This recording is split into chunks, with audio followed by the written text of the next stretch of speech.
Buen día, buenas noches o buenas tardes, depende del momento en que me estén mirando, siempre digo lo mismo. Espero que se encuentren muy bien. Hoy en este video vamos a ver las características de la prosa periodística. Las características, vamos a ver, nos vamos a enfocar en la noticia, la estructura de la noticia. Vamos a ver algunas características de la escritura de los titulares en particular. Y las diferencias entre estos en los dos idiomas que nos conciernen a nosotros, ¿sí? El español y el inglés. Muy bien. Comencemos con las características de la correcta prosa periodística. Y acá abro un paréntesis. ¿Por qué? Vamos a ver las características de cómo debería ser, ¿sí? Lo que no quiere decir que sea muy común, de que no sea muy común ver hoy día, leer noticias o titulares ambiguos o poco claros, sobre todo en aquellos diarios que simpatizan con el oficialismo o con la oposición, ¿sí?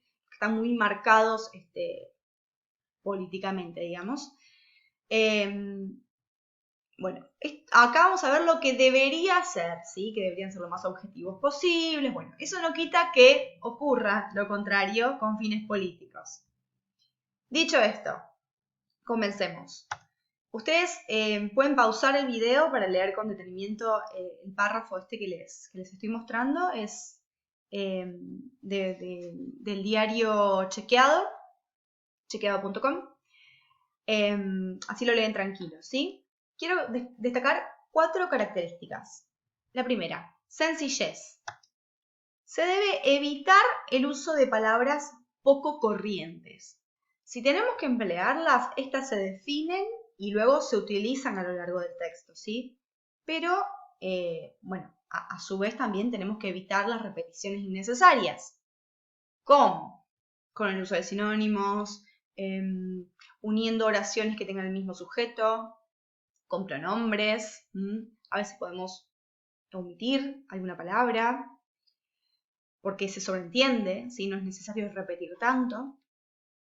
Bien, en lo posible, no recurrir a neologismos ni préstamos. Si tenemos si tenemos traducción, somos traductores, usemos la traducción.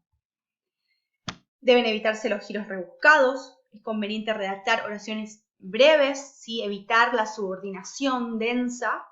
Y es importante desterrar toda ambigüedad, ¿sí? La segunda característica. Carácter concreto, objetivo y preciso, ¿sí? Lo que hablábamos hace un ratito. Cada frase, cada palabra debe aportar información relevante. De ahí la importancia de elegir bien los vocablos y de dejar a un lado otros vagos o que no aporten al significado. Tercera característica, claridad. Debe entenderse con facilidad. Está todo un poco relacionado, ¿sí? La sencillez en la prosa nos va a facilitar la claridad.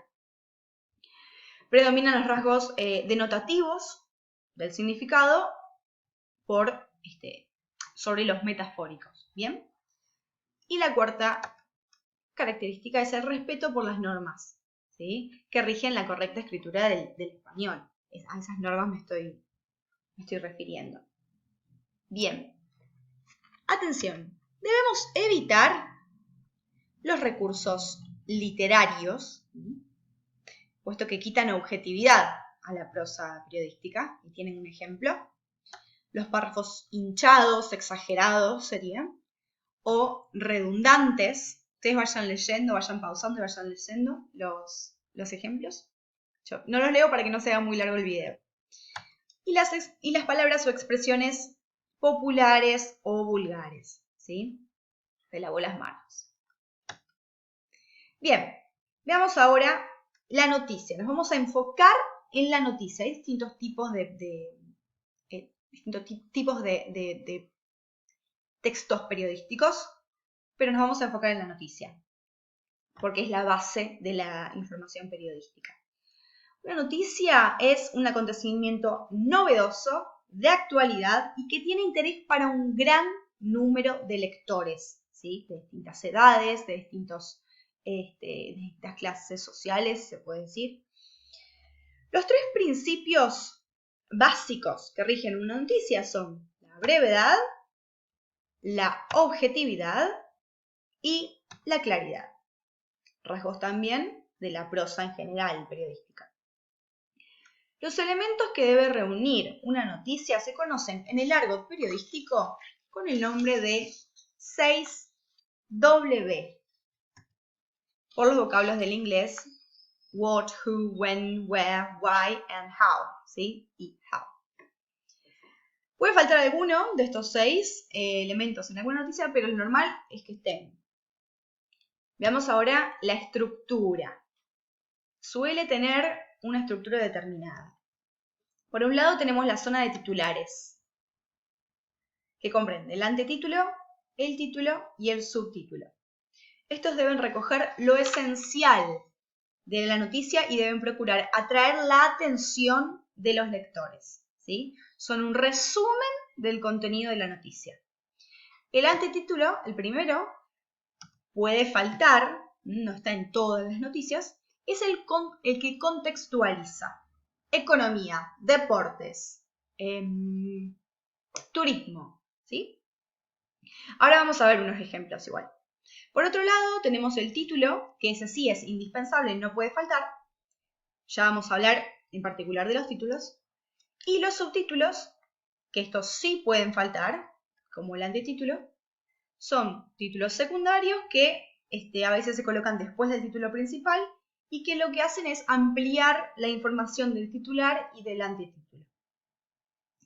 Miren estos ejemplos. En el primero tenemos un antetítulo y un título. En el segundo, los tres. Fíjense cómo los antetítulos contextualizan y el subtítulo del final brinda información adicional. Ahí, a ver. Ahí va. Cambié de lugar el cuadrito para que puedan leer. Bien, seguimos entonces. El desarrollo de la noticia está compuesto por el copete. A ver, esperen. Ahí está.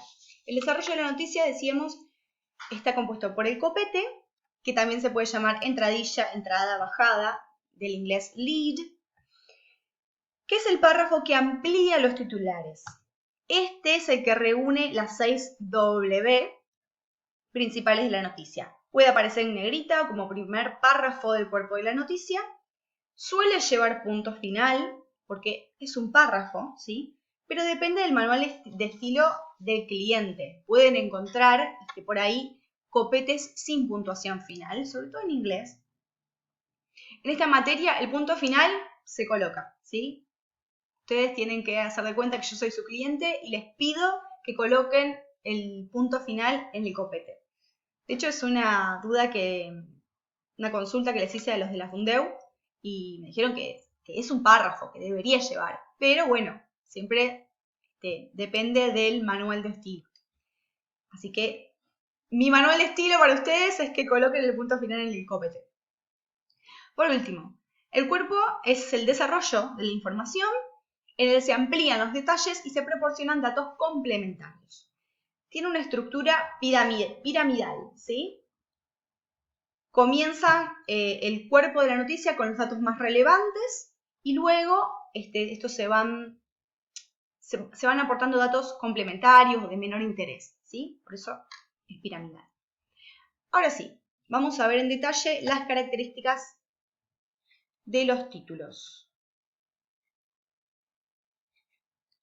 Los títulos deben ser breves. Para reducir la expresión se recurre a lo siguiente.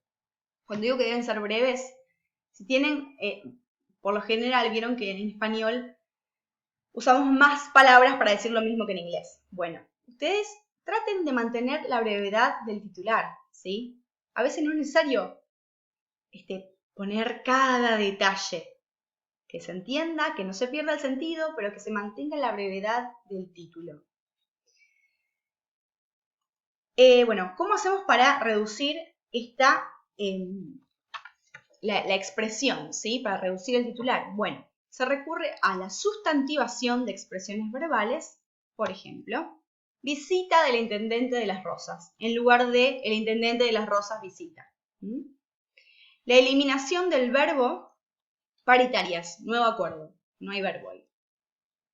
Pero depende siempre del cliente. Por ejemplo, el Manual de Estilo y Ética Periodística de La Nación dice: es preferible que los titulares lleven verbos y que estos estén en tiempo presente y en forma afirmativa.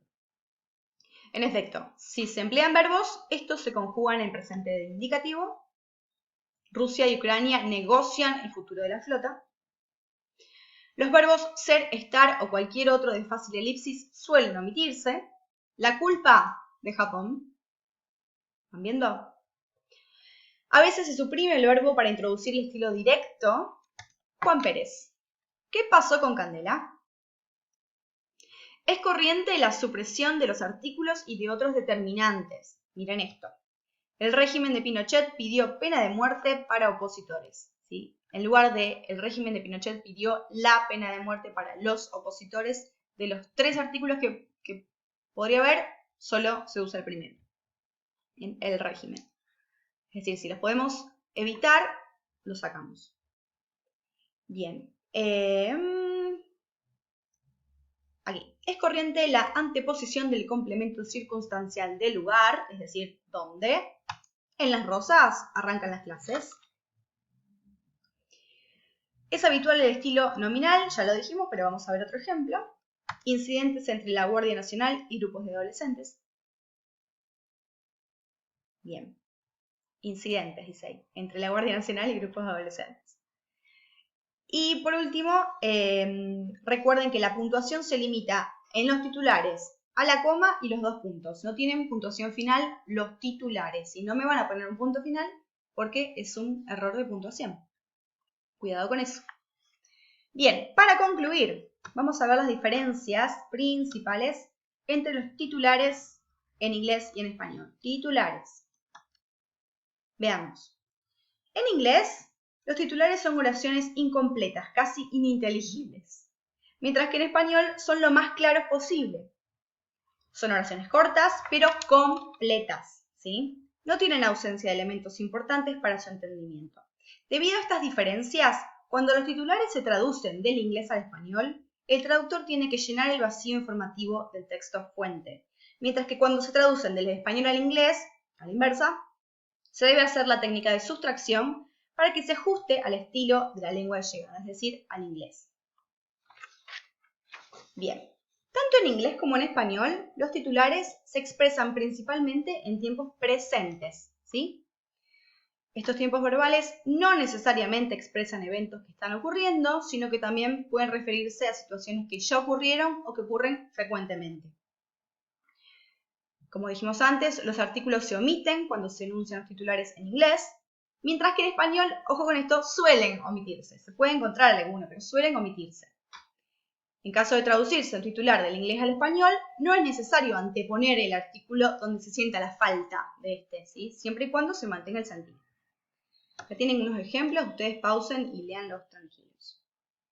Por último, en inglés, el sujeto o agente está explícito en el titular, mientras que en español existe la tendencia de omitir el sujeto. Ahí sí les voy a leer los ejemplos. Newborn boy found in airplane trash in Philippines. El sujeto está explícito, ¿sí? Newborn boy. En cambio, en español diríamos: encuentran a recién nacido entre la basura del aeropuerto en Filipinas. ¿Quién lo encuentra? No se sabe. No importa. Importa el hecho, ¿sí? El hecho de que lo encontraron. Vean cómo se omitieron también aquí un montón de artículos. Bueno, esto es todo. Espero que les haya resultado útil, que les haya gustado, que les haya resultado ameno el video. Cualquier duda, me escriben en el foro. Adiós.